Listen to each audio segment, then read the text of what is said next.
Hello friends, fitter topic study में आपका स्वागत है। जैसा कि आप जान रहे हैं कि नलकों का जो नलको हो, चाहे एमपीपीजीसीएल हो, चाहे आपका एएलपी हो, तो उसके लिए इंपॉर्टेंट क्वेश्चन का प्लेलिस्ट बना हुआ है। आप वहां से जाकर थ्योरी भी देख सकते हैं और एमसीक्यू भी देख सकते हैं। तो यहाँ से हम आज 20 इंपॉर्टेंट, कितना इंपॉर्टेंट, 20 इंपॉर्टेंट एमसीक्यू करने वाले हैं, जो कि एग्जाम में सीधे जाके आपको छपेंगे और आप यहाँ से देखेंगे और आप बाद में आपको कमेंट भी करना है कि आपने कितना आंसर किया बिना ज्यादा टाइम लगाए। अगर आप टेस्ट की प्रैक्टिस करना चाहते हैं तो मान मिनिमम फीस में आप प्रैक्टिस कर सकते हैं। यहाँ से देखते हैं हम, आपको क्या करना है। यहाँ देखिए, अगर आप एएलपी का प्रैक्टिस सेट देना चाहते हैं तो ओनली ओनली 50 रुपए में 11 फुल टेस्ट है। 11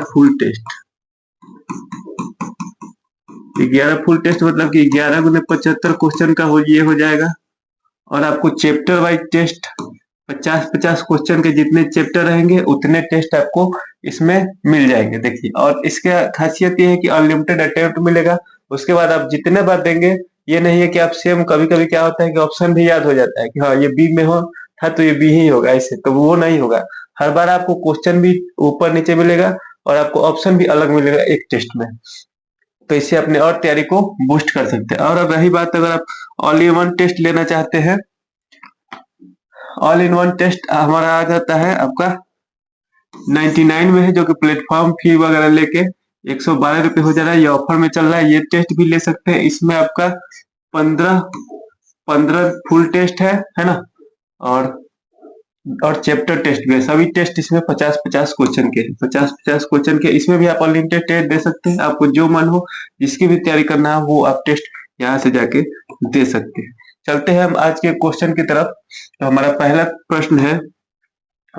प्रश्न है, देख लेते हैं यहाँ पे क्या कह रहा है कि वी ब्लॉक के वी ग्रुप के संकीर्ण स्लॉट क्यों प्रदान किए जाते हैं। तो संकीर्ण स्लॉट क्यों प्रदान किए जाते हैं, यहाँ से ऑप्शन है। देखिए, ऑप्शन ए है दिखावे के लिए, ऑप्शन बी है ग्रिप के लिए, ऑप्शन सी है पकड़ के लिए माइल स्टील के प्लेट, और ऑप्शन डी कह रहा है कि डीलिंग ऑपरेशन के लिए क्लियरेंस। तो इस प्रश्न का राइट आंसर क्या हो जाएगा, बताइए फटाफट। इस प्रश्न का राइट आंसर आपका हो जाता है वी ग्रुप के वी स्लॉट क्यों प्रदान किया जाता है, तो ऑप्शन डी यहाँ से राइट हो जाएगा। Clearance for drilling operation, drilling operation के लिए क्लियरेंस के लिए यह वी ग्रुप प्रदान किया जाता है। चलते हैं नेक्स्ट प्रश्न की तरफ।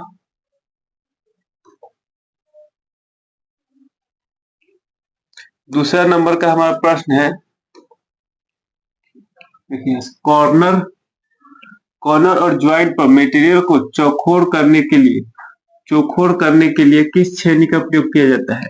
तो आपके ऑप्शन है flat chisel, cross cut chisel, diamond point chisel, और ऑप्शन डी हो जाता है हाफ राउंड नोज चीजल। तो इस प्रश्न का आपका उत्तर हो जाएगा, देखिए, जब भी अगर कॉर्नर वगैरह की बात करें या फिर कुछ इस तरह का आपको इमेज दे दिया जाता है, तो कॉर्नर से जब बात करें चीजल की, तो कॉर्नर के लिए हम किसका यूज करते हैं, तो डायमंड पॉइंट चीजल का यूज करते हैं। आपको ध्यान रखना है। हाफ राउंड नोज चीजल ये हो जाता है ऑयल ग्रू वगैरह बनाने के लिए। और फ्लैट चेनी चीजल भी है, तो बिल्डिंग वगैरह में अगर चिप्स ज्यादा हो जाते हैं तो इसका भी यूज किया जाता है, या फिर वायर पकड़ से भी साफ करते हैं। नेक्स्ट हमारा चलते हैं,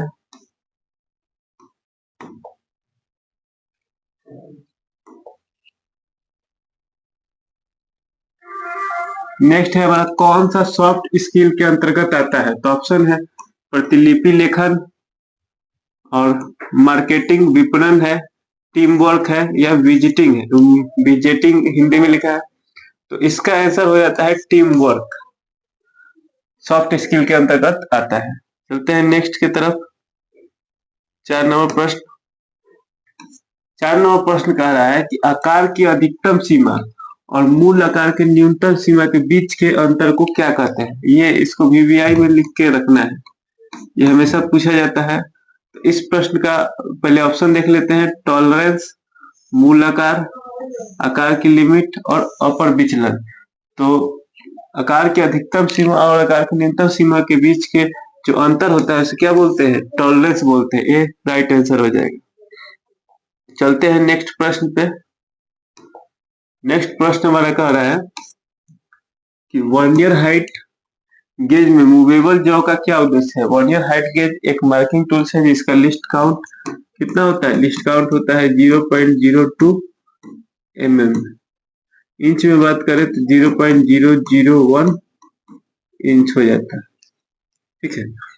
और इसका हम बात करें तो क्या पूछा है, मूवेबल जॉ का क्या उद्देश्य है, तो ऑप्शन है स्क्राइबर को होल्ड करना, समायोजित पेज को पकड़ना मतलब कि एडजस्टेबल स्क्रू को पकड़ना, लॉकिंग स्क्रू को पकड़ने के लिए, ऑप्शन डी है वर्नियर स्लाइड को पकड़ने के लिए। तो आपको पता है इस प्रश्न का राइट आंसर क्या हो जाएगा, ऑप्शन ए स्क्राइबर को होल्ड करने के लिए मूवेबल जॉ का जो है वो प्रयोग किया जाता है। चलते हैं नेक्स्ट प्रश्न की तरफ।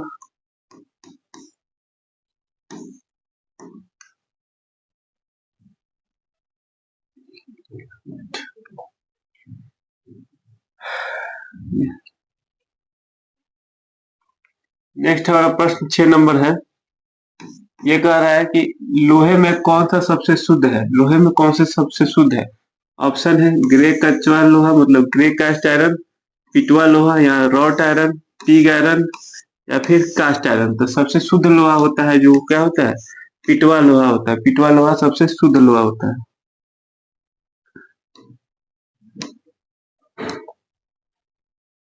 चलते हैं नेक्स्ट प्रश्न की तरफ। नेक्स्ट हमारा प्रश्न कह रहा है कि फिट का प्रकार क्या है यदि अधिकतम आकार का होल और न्यूनतम आकार के शाफ्ट। ये फिगर नहीं भी देता तो भी ये क्वेश्चन पूछा जा सकता था। तो इसका प्रश्न देख लेते हैं। ऑप्शन देखिए, हिंदी कुछ उटपटांग होता है तो इसका इंग्लिश देख लेंगे। Shrinkage fit, transition fit, clearance fit और इंटरफियरेंस फिट।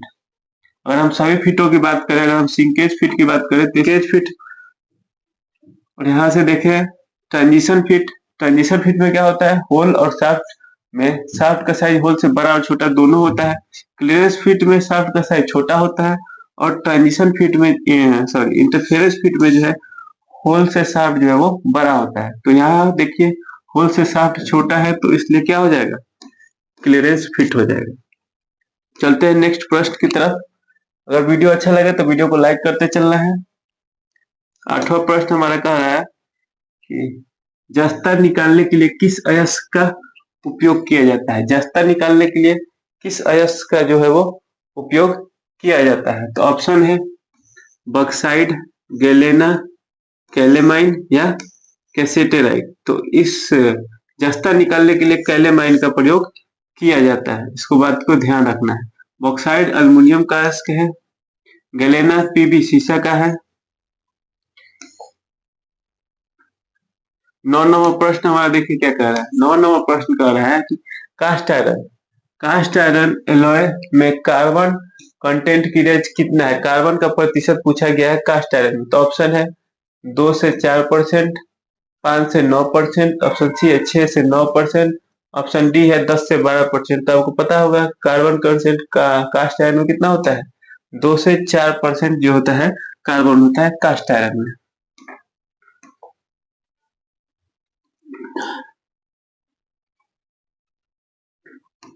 10वां नंबर कह रहा है दो मेल्टिंग भागों के बीच के संबंध के लिए प्रयुक्त शब्द है। दो मिलने वाले भागों के बीच के प्रयुक्त शब्द कौन सा होता है। तो ऑप्शन है फिट, ऑप्शन बी है लिमिट, ऑप्शन सी है टॉलरेंस, ऑप्शन डी है अलाउंस। दो मेल्टिंग भागों के बीच में संबंध को बताने के लिए। यहाँ फिट का प्रकार नहीं पूछा गया है कि कौन सा प्रकार है, तो सीधा हम ऑप्शन मारेंगे, ऑप्शन ए फिट। चलते हैं नेक्स्ट प्रश्न की तरफ। नेक्स्ट प्रश्न हमारा कह रहा है कि 30H7/G6 की अभिव्यक्ति है। तो अगर इसमें फिट का नाम दिया रहता तो ये कौन सा फिट आता, क्लियरेंस फिट में आ जाता। क्लियरेंस फिट में आता है, किसमें आता है, क्लियरेंस फिट में। लेकिन फिट के बारे में नहीं बताया गया है तो हम सीधा इसको कह सकते हैं, सीधा इसको कह सकते हैं क्या, इसको हम फिट बोल सकते हैं कि ये अभिव्यक्ति फिट की है। नहीं लिमिट इसमें दिया ही नहीं है, विचलन टॉलरेंस नहीं, ये क्या है, ये फिट है। चलते हैं नेक्स्ट प्रश्न की तरफ। वीडियो अच्छा लगा तो वीडियो को लाइक करना है, चैनल पर नया है तो चैनल को सब्सक्राइब भी करके चलना है। नेक्स्ट कह रहा है यदि छेद का बेसिक साइज 25 mm और विचलन प्लस माइनस 0.2 mm। तो आकार की अधिकतम लिमिट क्या है? अधिकतम है तो आकार की अधिकतम लिमिट क्या होगी? तो यहाँ से हम देखें 25 दिया है, 25 पे अधिकतम करें तो 25 0 0, इसमें हमें प्लस करना है, प्लस करना है 0.02, 02 नहीं है, प्लस 0.2, तो यहाँ से क्या हो जाएगा 25.2, 0 लिख सकते हैं, नहीं भी लिख सकते हैं, कोई बात नहीं। तो यहाँ से क्या हो जाएगा 25.2, ऑप्शन ए करेक्ट आंसर हो जाएगा। चलते हैं नेक्स्ट प्रश्न की तरफ। नेक्स्ट प्रश्न हमारा कह रहा है 13 नंबर, आकार के बीच के बीजगणितीय अंतर को उससे संबंधित मूल आकार में क्या कहा जाता है? कह रहा है कि आकार के बीच के बीजगणितीय अंतर को उसके संबंधित मूल आकार में को क्या कहा जाता है? तो यहाँ से ऑप्शन है deviation, upper deviation, lower deviation और एक्चुअल डेविएशन। इसका अंतर, इस प्रश्न का आंसर हो जाएगा डेविएशन। देखिए कोई साइज दिया गया है, ऊपरी छूट को अपर डेविएशन और जो निचली लोअर जो छूट दिया जाता है उसको लोअर डेविएशन बोलते हैं, लेकिन यहाँ कुछ नहीं बताया गया तो सीधा क्या हो जाएगा डेविएशन हो जाएगा। नेक्स्ट है हमारा 14 नंबर का प्रश्न है, चेतावनी चिन्ह का नाम क्या है? ये चेतावनी चिन्ह दिया गया है, इसका क्या नाम है? तो इसका नाम है risk of electric shock, option है, मतलब कि बिजली के झटके का खतरा, रिस्क ऑफ फायर, आग लगने का खतरा, रिस्क ऑफ एक्सप्लोजन, विस्फोट का खतरा, रिस्क ऑफ आयोनाइजिंग रेडिएशन, आयनीकरण विकिरण का खतरा। तो इस प्रश्न का राइट आंसर हो जाएगा आग लगने का खतरा। यहाँ भी दिख रहा है कि ये आग लगने वाला है। नेक्स्ट प्रश्न कह रहा है कि इस स्टेक का क्या नाम है? इस स्टेक का क्या नाम है? स्टेक क्या होता है? तो एक सपोर्टिंग टूल होता है जिसका प्रयोग किसमें करते हैं? सीट मेटल में करते हैं। तो हॉर्न नहीं है, एक भाग का नाम होता है इसके। बिग आयरन, फनल स्टेक और चौथा ऑप्शन है आपका क्रीजिंग आयरन। तो इस प्रश्न का आपका राइट आंसर हो जाएगा फनल स्टेक।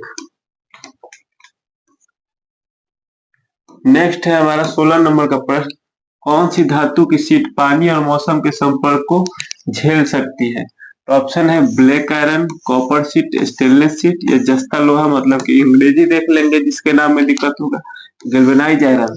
गैल्वेनाइज आयरन, तो इस प्रश्न का राइट आंसर हो जाएगा option D, galvanise iron. Next प्रश्न है हमारा स्लिप की अधिकतम कटिंग क्षमता, ये भी कई बार एग्जाम में आ चुका है, तो इसको भी वीवीआई में लेके चलना है। Very very important. 1.2 mm thickness, 2 mm thickness, 2.5 mm thickness, 3 mm thickness. तो इस प्रश्न का राइट आंसर हो जाता है 1.2 mm थिकनेस। चलते हैं नेक्स्ट क्वेश्चन की तरफ।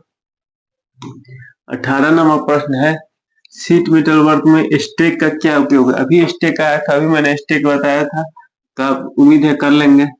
Rest of work, supporting piece और पेज करना, शार्पनिंग, फोल्डिंग शेप। तो इस प्रश्न का राइट आंसर हो जाएगा सपोर्टिंग पीस। सपोर्ट करने के लिए स्टेक का प्रयोग किया जाता है। ये हमारा 18 प्रश्न हो चुके हैं। 19 नंबर प्रश्न देख लेते हैं क्या है। तो यहाँ है, कौन सा हथौड़ा रिवेटिंग के लिए उपयुक्त है? रिवेटिंग मतलब कि रिवेट है कुछ इस तरह का, स्नैपहेड हो गया ये, तो या फिर कोई भी रिवेट हो गया, तो रिवेटिंग के लिए कौन सा हथौड़े का प्रयोग किया जाता है? तो ऑप्शन है प्लास्टिक हथौड़ा, ball pin hammer, cross pin hammer या फिर स्ट्रेट पिन हैमर। ये बहुत से एग्जाम में आपको जरूर मिलेगा, इसको भी वेरी वेरी इंपॉर्टेंट में लेकर चलना है। तो ये हो जाता है आपका बॉल पिन हैमर। चलते हैं नेक्स्ट प्रश्न की तरफ।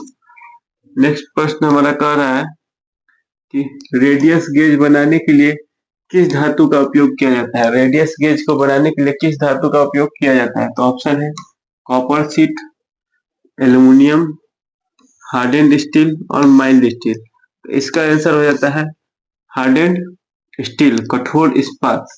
इसका प्रयोग करते हैं तो कठोर इस्पात का प्रयोग जो है वो करते हैं, या फिर एलॉय स्टील वगैरह भी रहता है।